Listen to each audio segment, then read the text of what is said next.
This is a production of WKNO Memphis. Production funding for Sports Files is made possible in part by the WKNO Production Fund, the WKNO Endowment Fund, and by viewers like you. Thank you. My guest today on Sports Files is University of Memphis Athletics Director Tom Bowen.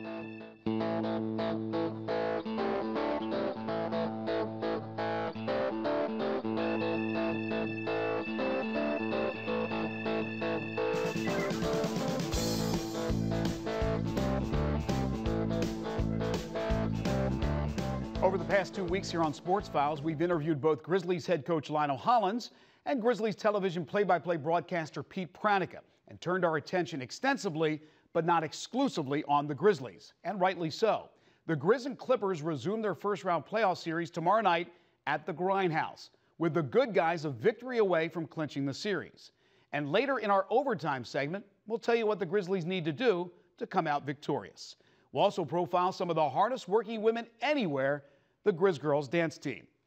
But first, University of Memphis Athletics Director Tom Bowen stops by for a chat on the state of the Tigers. When I became the new host of Sports Files last September, Tom was my first guest and now becomes my first repeat guest. By now, everyone knows the story about Bowen, who came to Memphis last summer from San Jose State University after being named the replacement for former Tigers AD R.C. Johnson. He is closing in on the completion of his first season at the helm, a season that saw the football team win their final 3 games of the year in the first season for head coach Justin Fuente, and the men's basketball team reached the NCAA tourney and pick up a win over St. Mary's to reach the round of 32 and give coach Josh Pastner his first tournament win as Tigers head coach.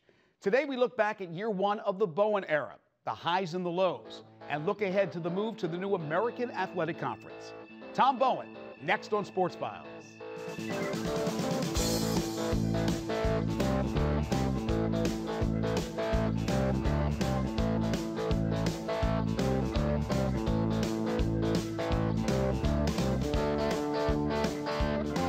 Tom, thanks for being my first repeat guest. We're glad to have you for a second time. Well, thank you, Greg. Honored to be part of Sports Files. Thank you. We brought you in, my first show, start of your first year at Memphis. Now you've had a year under your belt, a lot of things that have happened, including this move to the new conference, which we'll talk about in just a few moments. But what's it been like for you this first year at the helm at the University of Memphis? Well, you know, I think it's been exciting.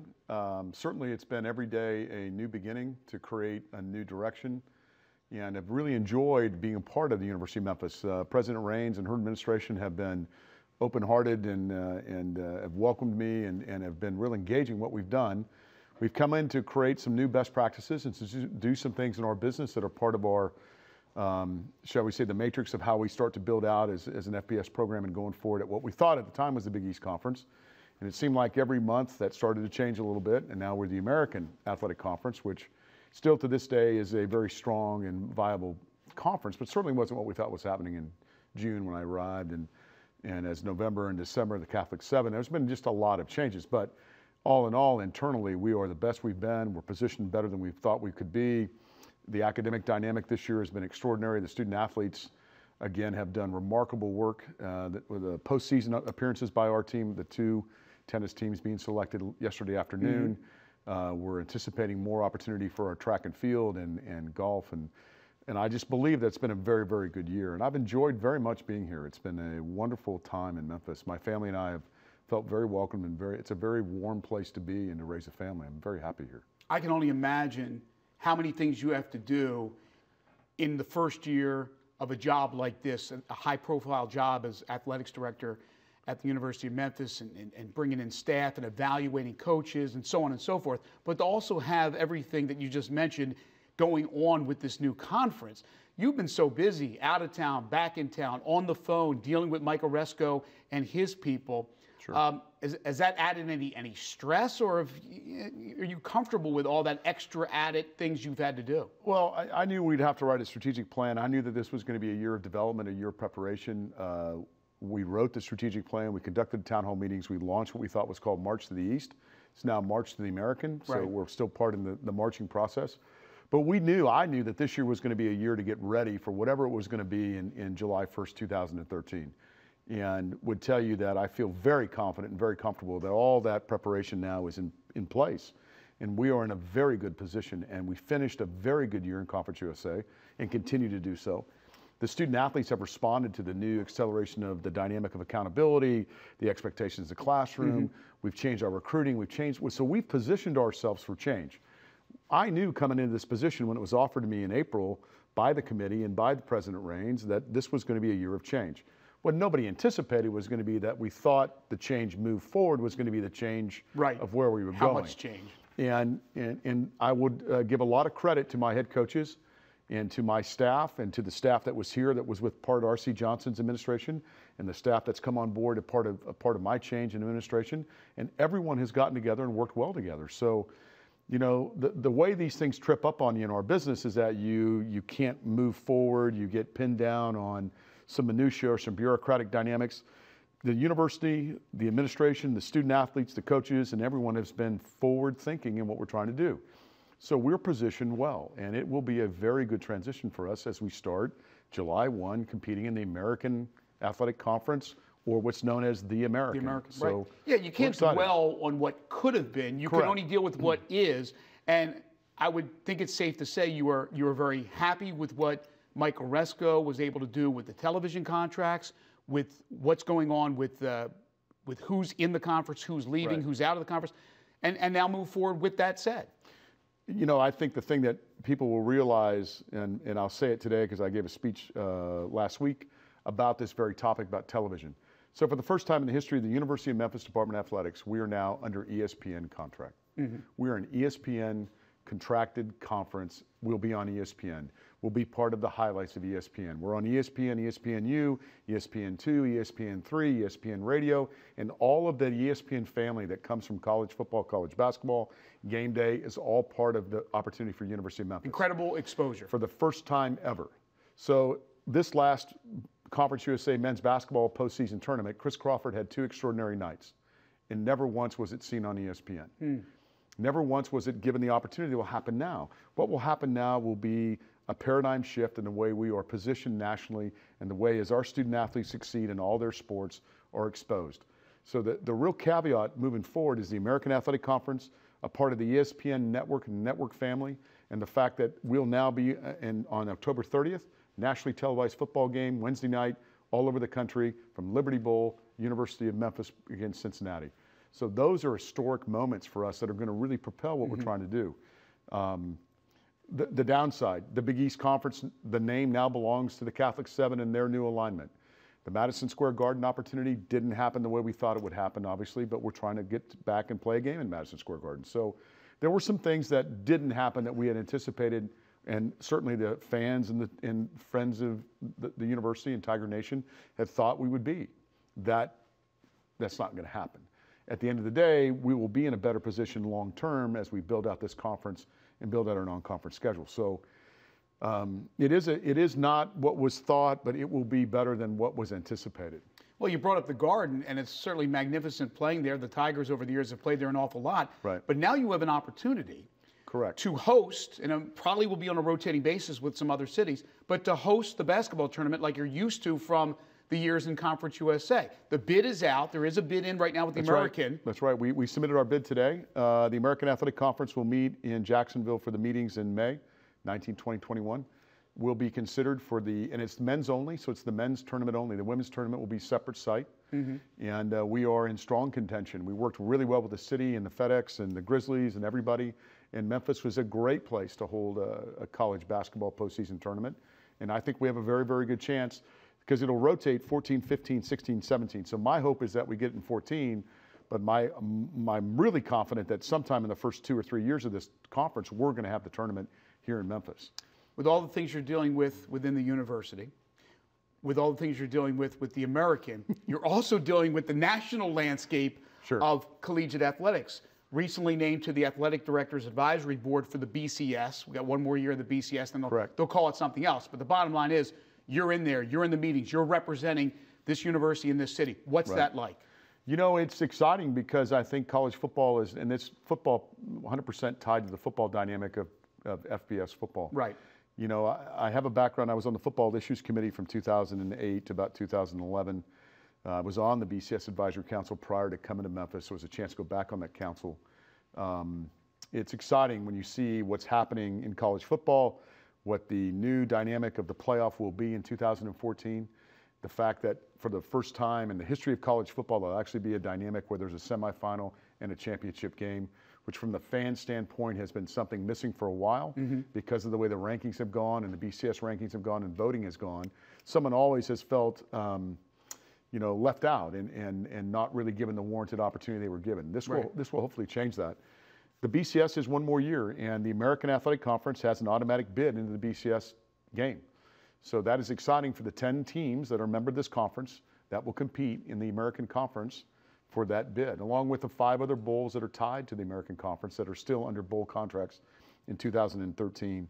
And then in 14, of course, the new bowl alignments take place, and there'll be new positioning where different conferences will position themselves with different bowl alliances. So it's an exciting time in college football. It's never been more popular. We had the ESPN made a presentation to us and showed us how the NFL obviously is the #1 marquee, sports entertainment, television watched, and #2 is college football. So that's exciting, and I'm glad I'm a part of it to help University of Memphis and to help the American Conference continue to be major players in what the football footprint will be in playoffs and what we do. And I've had Commissioner Oresco on my radio show a number of times, and he can't speak any more highly of Memphis and that it is a sleeping giant in football. And I know that you certainly wouldn't have come here if you didn't think that, being the football guy you are. The sky's the limit? I really believe Coach Fuente and I met yesterday, kind of recapping spring and kind of getting ready for summer school, finals, what we're going to do with the bridge program, the freshmen that are coming in. And Justin and I have summarized that this university does not have a limitation to itself and what it could be. As it's proven in basketball, it could be the same in football. There's no reason why we could not be very competitive in a football program that began to be very competitive. Coach Murphy obviously did that when he took over in 1958, 1959. Coach Tommy West had it going very well for a period of 3 or 4 seasons. It was running well. And I believe Coach Fuente and I can bring back that kind of excitement and sustain it in a way that will really put us in a real good position as things begin to change and we begin to have opportunity in the national footprint. You mentioned Coach Fuente. Without getting too lengthy on all the coaches, how happy are you with the productivity and performance of your coaches this first year for you at Memphis? Greg, one of the reasons that I applied for the position back when Bob Bodine did a national search and they contacted me in San Jose was the current coaching staff at University of Memphis. That means all head coaches are some of the finest young coaches in the country. And in our business, coming into a coaching staff and being the athletic director, that really is your team. Those are the young men and women that you are going to mold together with the administration, with the university, and really build out. 11 months into it, I would tell you that it's just amazing the kind of quality that's in my young head coaches who are 28, 29, 34, 35, 36, 27, and running major Division I programs and being very successful and very good. I'm very impressed with the way we recruit, the way we structure our academic priority, the way that our head coaches buy into the academic senates, the faculty athletic reps involvement, what we do with our PAWS program, how we deal with, the student life of the student athlete. Right. Very, very, very critical because the dynamic at play is that it's now, as we begin to move forward, I got a major Division I men's basketball program that won 31 games, undefeated in conference, back-to-back conference championships, and is going to graduate 11 players on a roster of 13. Pretty impressive. Now, there isn't anybody in the country who can say that. That means 11 players of this current men's basketball program, we all know them well. By September 1st, 11 of them will have their degree from the University of Memphis. I challenge anyone in the country to talk in those terms. Our APR is 1,000. Those are academic benchmarks in our business that are considered by some coaches to be impossible, but are a real tribute to Coach Pastner and Coach Fuente and Coach McFerrin and all my head coaches, Coach Walker, and what they've done in their programs on the academic side. Combine that with conference championships, postseason play, opportunity, and you really do have an historic dynamic at Memphis that hasn't been here in quite some time and will propel us in a way that no one ever thought possible. Tom, final few moments, I want to ask you about fundraising. Obviously, that's essential to be able to expand facilities and better facilities. I know there was the talk that you had mentioned that you would like an on-campus basketball practice facility, sure, other than what they have right now, which is very good in itself, right, with the Larry Finch Center. Right. Where do we stand, and talk a little bit about that? Well, so the capital campaign called Empowering the Dream is coming to its conclusion. The $250 million campaign the university's been part of, and we've been part of that and have benefited immensely from that.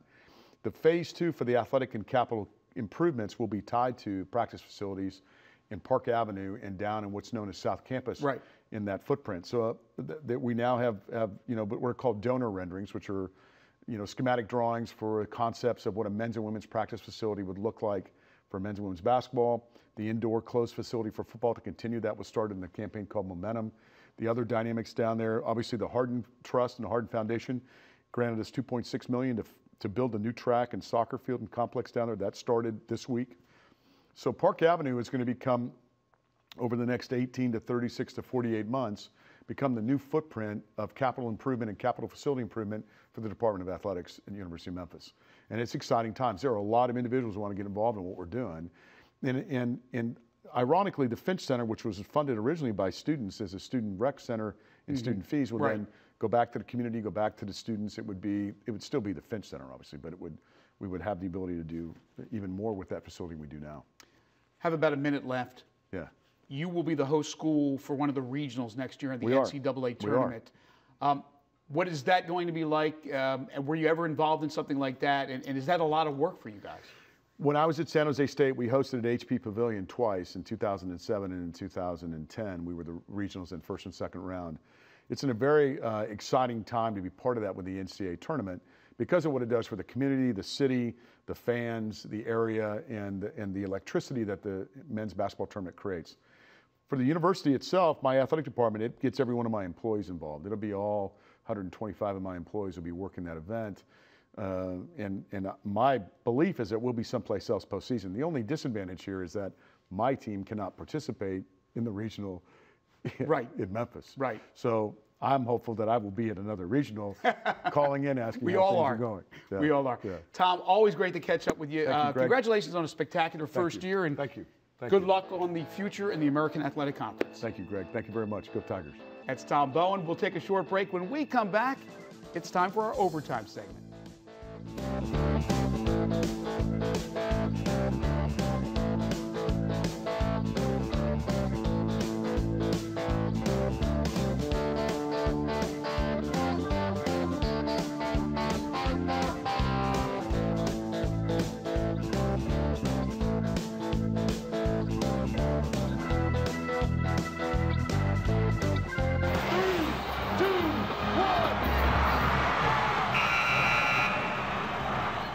To say Memphis and the Mid-South is in a frenzy over their Grizzlies would be an understatement.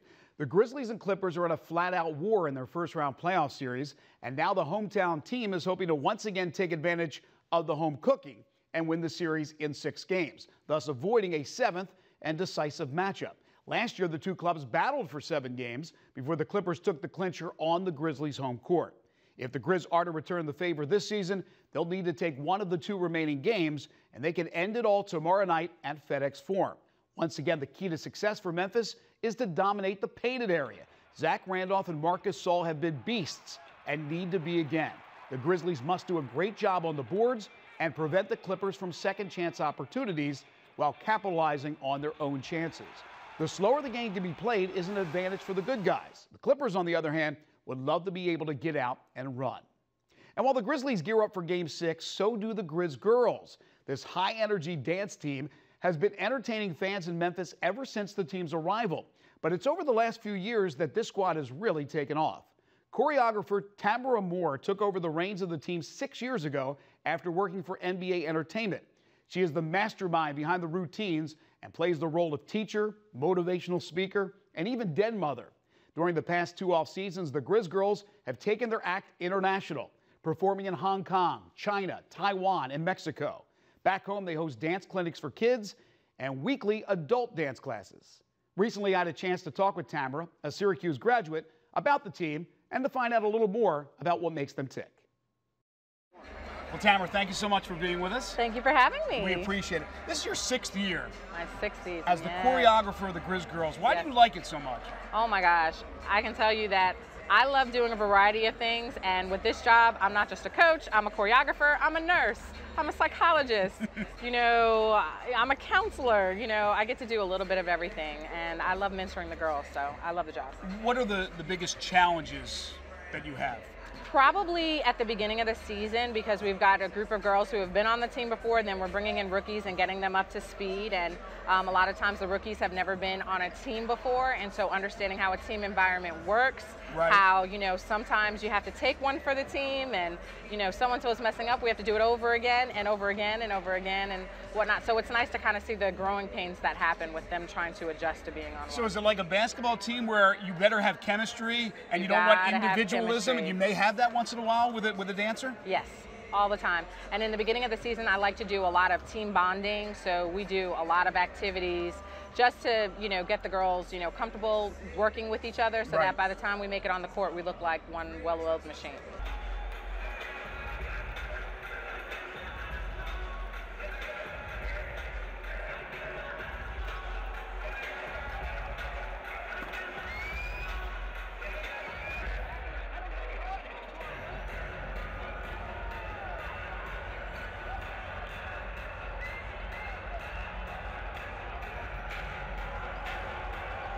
What are the requirements, or are there requirements for these young ladies to go out, audition for the team, and subsequently make the team? There are requirements. Obviously, the most basic are they need to be of age, so they need to be at least 18 years of age and need to be a high school graduate. From that point, they either need to have a full-time job or they need to be a full-time student, one of the two. They need to have 5 to 6 years of dance training, whether it's in ballet, jazz, hip-hop. They don't need to necessarily have performance experience, but they need to have a lot of charisma and just be a natural. You know what I mean? I don't think people understand the challenges that presented themselves for these young ladies. As you mentioned, full-time job, full-time student, right. Practicing, and then coming out and performing. This is not just showing up and dancing. No, it's not just to show up and dance. Like, perfect example, I've got 2 teachers on the team. I've got a high school, you know, math teacher. I've got a kindergarten teacher. They have to get to school at 7:30 in the morning. And on a game day, they have to make sure they're done in time to rush here from school to be here at court practice at 4. If not, they may get to go home, change their clothes, and go to a practice at 7 o'clock, and we go till 10:30 at night. This is like a full-time gig with the part-time pay. The last few years, you've had a chance with some of the girls to travel around the world to perform for other people. What's that been like? Oh, it's been awesome. Basically, since we went into the playoffs, we started to get the invites, and that was awesome because we never used to get the invites to go to the international trips. It'd be the Knicks, it'd be the Dallas Mavericks, you know, and the Laker girls. And finally, it's a real honor just to get the invite to represent the Grizzlies abroad. So we've gone to Hong Kong, Mexico, Taiwan, other parts of China. It's been awesome. Absolutely so awesome. Like the team itself, it's taken a while to get that recognition. You're getting that recognition now as well. Yes, yes, and it's been awesome, like I said, and it's giving the girls the opportunity. Most of them have never traveled internationally before, so most of them had to get passports for the first time, and we're just able to expose them to a different way of life, a different culture. It's an awesome experience. How well received are you by the fans? And also, do you have interaction with the players? Do the players say, hey, great job? Is it kind of, they support you, you support them? Yeah, I mean, I'm cool with a couple of the players, so, you know, on occasion they'll be like, oh, that was a cool routine, or sometimes they'll be like, oh, I saw, you know, another team dance to so-and-so, you should dance to that, you know. How much of how much of an athlete do you have to be to do what they're doing? It's serious athletics. I mean, in the beginning of the season, we have a trainer that comes and works with us, but then even before every rehearsal, the girls have to work out, and then it's intense. They're on their feet, usually in heels, doing a game for 2.5 hours, dancing. They never stop. I say they're the hardest working girls in the building. I have seen them and their routines for years now. They're nearly flawless, but there has to be something that you can bring out to the folks here that maybe didn't go off the way you had planned in the 6 years that you've been coaching? Oh, there's been a couple of those games. And honestly, whenever I have all the girls on, I always get a little bit nervous because it just increases the chance that, you know, something may be off here and there. So usually the games where we've got everybody on make me the most nervous. And when you say everybody, that's 20, and that's 20 as opposed to the 12 which you would normally have. Right. So what's coming up for the playoffs? You got something good you're brewing up? We've got some good stuff coming up. We've got a few collab routines, a little something with some of our other entertainment teams. a little mixture, you know, dancing together. So I'm pretty excited about that. And then once the season's done, you start looking ahead to next season. Oh, yeah. Is there a phone number, or is it the Grizzlies website that the young ladies that are inspiring to do what they are doing that may want to try out for next year? Everything's on Grizzlies.com. We're looking to have auditions in the early summer, and that way we can train all summer to get ready to go for the new season. So I'm excited. Keep up the great work. It's really terrific to watch you guys and watch those young ladies. Thank you very much, Tamara. Thank you. Great stuff, and our hats off to the Grizz girls. They put in a lot of time and hard work to keep the excitement going for the Grizzlies during timeouts. And that'll do it for this week's show. Remember, you can see any of our previous programs by going to our website, WKNO.org, and clicking on KNO Tonight. Have a great week, and we'll see you next time.